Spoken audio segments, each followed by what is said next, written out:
மேரி மர்ஜின்னு சொல்லி கேள்விப்பட்டிருப்பீங்க. மேரி மர்ஜி அப்படின்னா அதுக்கு அர்த்தம் என்னன்னா, என்னோட இஷ்டம், என் இஷ்டப்படி தான் நான் செய்வேன், என் விருப்பப்படி தான் நான் செய்வேன் அப்படின்னு சில பேர் வந்து அடமெண்டா இருப்பாங்க இல்லையா? ஸோ அவங்க யூஸ் பண்ற வார்த்தை தான் இந்த மேரி மர்ஜி அப்படிங்கிறது.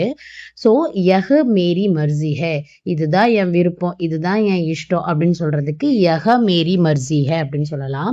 மே அப்னி மர்ஜி சே காம் கர்த்தா ஹூ, மே அப்னி மர்ஜி சே காம் கர்த்தா ஹூ அப்படின்னா நான் என் விருப்பப்படி வேலை செய்யறேன் அப்படின்னு சொல்லிட்டு அர்த்தம்.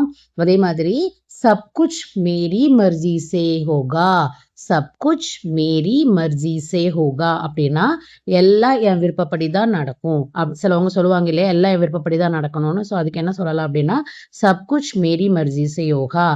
மே அப்னி மர்ஜி சே ஜீத்தா ஹூ, மே அப்னி மர்ஜி சே ஜீத்தா ஹூ அப்படின்னா நான் என் விருப்பப்படி தான்ப்பா வாழ்ந்துட்டு இருக்கேன் அப்படின்னு சொல்றதுக்கு இந்த மாதிரி சொல்லலாம்.